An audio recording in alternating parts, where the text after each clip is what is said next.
হরে কৃষ্ণ, রাধে রাধে। আমি গীতার কথায় আপনাদের সুস্বাগতম। আজকে আরও একটি ভিডিওতে গীতার সপ্তম অধ্যায়ের 20 নম্বর শ্লোকটি পাঠ করছি। আপনারাও কিন্তু আমার সঙ্গে অবশ্যই পাঠ করবেন।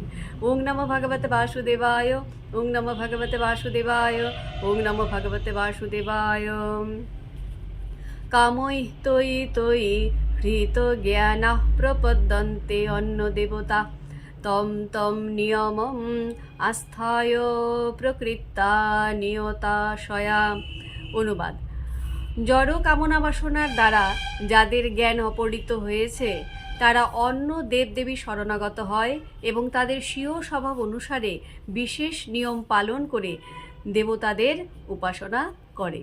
তো ভক্তগণ, এমনি করে প্রতিদিন একটি করে গীতার শ্লোক পাঠ করুন আর এই দুর্লভ মানব জনমকে ধন্য করুন। আর আমাকে কমেন্ট করেছেন চম্পা রয় চৌধুরী। রাধে রাধে, আপনাকেও রাধে রাধে। হরি বল।